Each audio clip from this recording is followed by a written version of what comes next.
নমস্কার। শুরু করছি রামায়ণ কথা। আগের পর্বে আমরা দেখেছি রাবণের নির্দেশে তার পার্ষদ মায়াবী রাক্ষস বিদ্যুৎজুহ মায়া বলে রামের মৃত মুণ্ড ও বৃহৎ ধনুর্বাণ প্রস্তুত করলেন। তারপর তিনি সীতার কাছে গিয়ে মিথ্যা করে রামের মৃত্যুর কথা, লক্ষণ, বিভীষণ, হনুমান, সুগ্রীব, জাম্বুবান এদের পরাজয়ের কথা বললেন।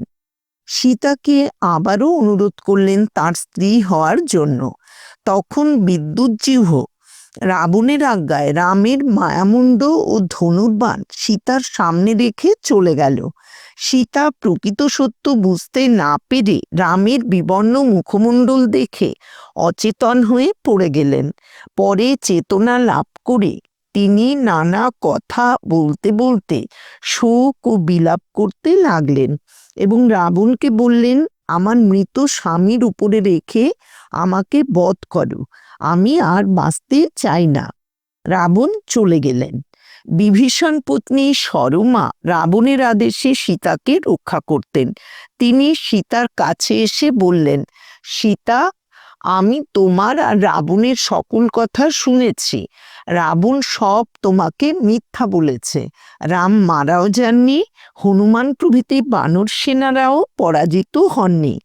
রাম তার সৈন্যদের নিয়ে সমুদ্রের দক্ষিণ তীরে এসেছেন। খুব শীঘ্রই লঙ্কায় প্রবেশ করবেন এবং রাবণকে সসৈন্যে পরাজিত করে তোমার সঙ্গে মিলিত হবেন। এমন সময় ভেরি ও শঙ্খের শব্দ শোনা গেল। আজকে এর পর থেকে আমরা পাঠ শুরু করব। মাল্যবানের উপদেশ।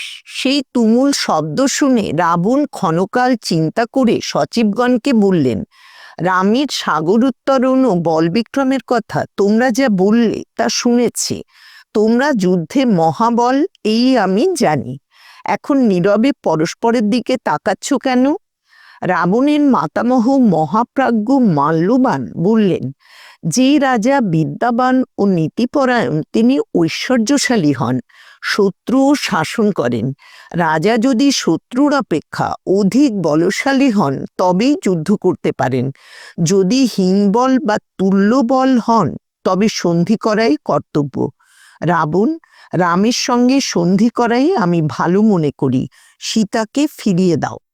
তুমি ত্রিলোকে বিচরণকালে ধর্ম বিনষ্ট করে অধর্ম আশ্রয় করেছ, সেজন্যই তোমার শত্রুরা প্রবল হয়েছে। তুমি বিষয়াসক্ত ও যথেচ্ছাচারী অগ্নিকল্প ঋষিগণকে তুমি উদ্বিগ্ন করেছিলে। তাঁদেরই তীব্র তপস্যার প্রভাবে রাক্ষসগণ সন্তাপিত হচ্ছে। বল্লাভ করে তুমি দেব, দানব, যক্ষের অবদ্ধ হয়েছ, কিন্তু যে দৃঢ় বিক্রম শত্রুগণ এখানে এসে গর্জন করছে তারা মানুষ, বানর, ভল্লুক ও গোলাঙ্গুল। আমি নানা প্রকার অশুভ লক্ষণ দেখছি।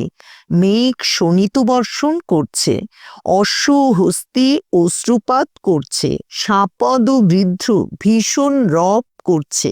শীত দশনা কালিকাগণ স্বপ্নযোগে সম্মুখে এসে অপ্রিয় কথা বলে হাসছে।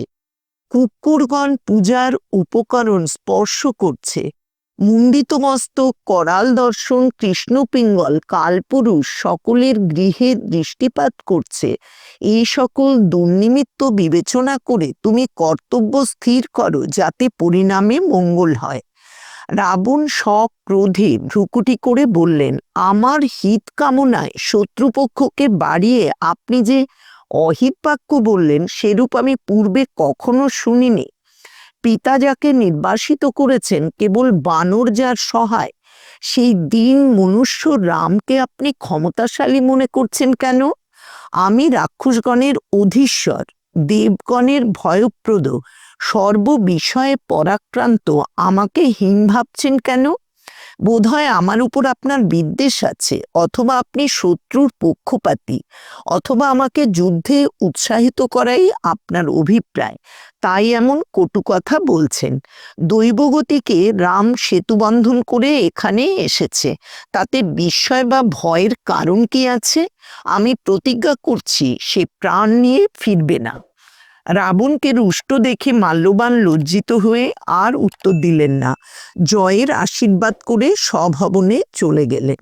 তখন রাবণ অমাত্যদের সঙ্গে মন্ত্রণা করে লঙ্কা রক্ষার জন্য এইরূপ আজ্ঞা দিলেন: প্রহস্ত পূর্ব দ্বারে, মহাপার্শ্ব মহোদর দক্ষিণ দ্বারে, ইন্দ্রজিৎ পশ্চিম দ্বারে এবং সুকসারুণ উত্তর দ্বারে থাকবেন। তারপর আবার বললেন, না, আমি স্বয়ং উত্তর দ্বারে থাকব। বিরূপাক্ষ বহু সৈন্যসহ লঙ্কার মধ্যভাগ রক্ষা করবেন।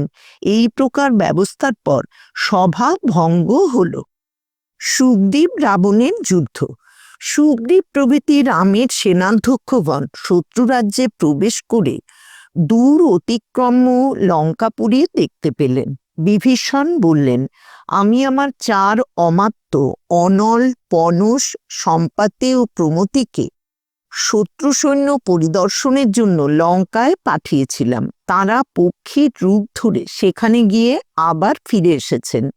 প্রহস্ত, মহাপার্শ্ব মহোদর, ইন্দ্রজিৎ এবং স্বয়ং রাবণ যথাক্রমে লঙ্কার পূর্ব, দক্ষিণ, পশ্চিম ও উত্তর দ্বারে রয়েছেন। বিরূপাক্ষ নগরের মধ্যভাগ রক্ষা করছেন।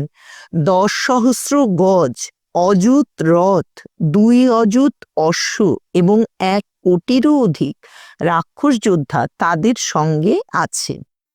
তারপর বিভীষণ রামকে বললেন, রাবণ যখন কুবেরের সঙ্গে যুদ্ধ করতে যান তখন 60 লক্ষ রাক্ষস তার সঙ্গে গিয়েছিল।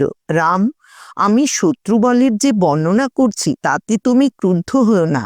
আমি ভয় দেখাবার জন্য বলছি না, তোমাকে উত্তেজিত করবার জন্যই বলছি। তুমি তোমার বানর সৈন্য নিয়ে ব্যূহ রচনা করো। এরা রাবণের চতুরঙ্গ বল নিশ্চয়ই ধ্বংস করবে। রাম বললেন, নীল পূর্ব দ্বারে প্রহস্তের সঙ্গে যুদ্ধ করুন। অঙ্গদ দক্ষিণ দ্বারে মহাপার্শ্ব মহোদরকে আক্রমণ করুন। হনুমান পশ্চিম দ্বারে যান। সর্বলোকের উৎপীড়ক দুরাত্মা রাবণকে বধ করবার জন্য আমি স্বয়ং লক্ষণের সঙ্গে উত্তর দ্বারে প্রবেশ করব। সুগ্রীব, জাম্ববান ও বিভীষণ মধ্যস্থান আক্রমণ করুন। আমাদের এই নিয়ম থাকুক যে বানররা মানুষের রূপ ধরবে না। তাদের বানর রূপ দেখেই আমরা স্বজন বলে চিনব। কেবল 7 জন মানুষের রূপে যুদ্ধ করব, আমি, লক্ষণ, সখা বিভীষণ ও তার 4 অমাত্য। এইরূপ ব্যবস্থা করে রাম তার অমাত্যগণের সঙ্গে সুবেল পর্বতে রাত্রি যাপন করলেন। পরদিন সুগ্রীব ও তার অনুচরদের সঙ্গে রাম সুবেল পর্বতের শৃঙ্গে উঠে ত্রিকূট শিখরস্থ লঙ্কা নিরীক্ষণ করতে লাগলেন।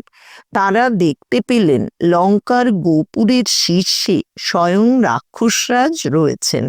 তার পার্শ্বে শ্বেত চামর, মস্তকে বিজয়ছত্র, অঙ্গে রক্তাভরণ, তার কান্তি নীল মেঘের ন্যায়, পরিধেয় স্বর্ণখচিত বসন, উত্তরীয় শশ শনির তুল্য লোহিত। রাবণকে দেখতে পেয়ে সুগ্রীব সহসা উত্তেজিত হয়ে লম্ফ দিয়ে তার কাছে গিয়ে বললেন, রাক্ষস, আমি লোকনাথ রামের সখা ও দাস। আজ আমার হাতে তোমার নিস্তার নেই। এই বলে তিনি রাবণের উপরে পড়লেন এবং তার মুকুট কেড়ে নিয়ে ভূতলে ফেলে দিলেন। রাবণ বললেন, যে পর্যন্ত তোমাকে দেখিনি সে পর্যন্ত তুমি সুগ্রীব ছিলে, এখন হীনগ্রীব বা গ্রীবাহীন হবে। তখন দুজনে প্রচণ্ড যুদ্ধ আরম্ভ হলো। তারা সেদাক্ত শনিতাক্ত দেহে পরস্পরকে মুষ্টিপ্রহার ও চপেটাঘাত করে ব্যায়ামের বহু কৌশল দেখাতে লাগলেন। কিছুকাল এইরূপ যুদ্ধের পর রাবণ মায়াবল প্রয়োগের উপক্রম করলেন। তা বুঝতে পেরে সুগ্রীব লম্ফ দিয়ে আকাশে উঠলেন। তিনি শ্বাসকষ্ট বা ক্লান্তি কিছুই বোধ করলেন না। রাবণকে বঞ্চিত ও পরিশ্রান্ত করে রামের কাছে উপস্থিত হলেন। রাম রাবণ সেনার যুদ্ধ। সুগ্রীবকে আলিঙ্গন করে রাম বললেন, তুমি আমার সঙ্গে মন্ত্রণা না করেই যে দুঃসাহসের কার্য করেছ তা রাজাদের পক্ষে অনুচিত। তোমার যদি বিপদ ঘটে তবে সীতাকে পেয়েই বা আমার কি হবে? সুগ্রীব বললেন, রাঘব, আমি নিজের শক্তি বুঝি। তোমার ভার্যা অপহারক রাবণকে দেখে আমি কি করে ক্রোধ সংবরণ করব? সুবেল পর্বত থেকে নেমে রাম দুর্ধর্ষ বানর সেনা পরিদর্শন করলেন এবং সুগ্রীবের সাহায্যে তাদের বহিত করে শুভকালে যুদ্ধযাত্রার আদেশ দিলেন। তিনি নিজেও ধনুর্বাণ হস্তে লঙ্কার দিকে চললেন। লক্ষ্মণ, সুগ্রীব, বিভীষণ, হনুমান প্রভৃতি তাঁর অনুগমন করলেন। পশ্চাতে বিশাল বানর ভল্লুক বাহিনী চলল।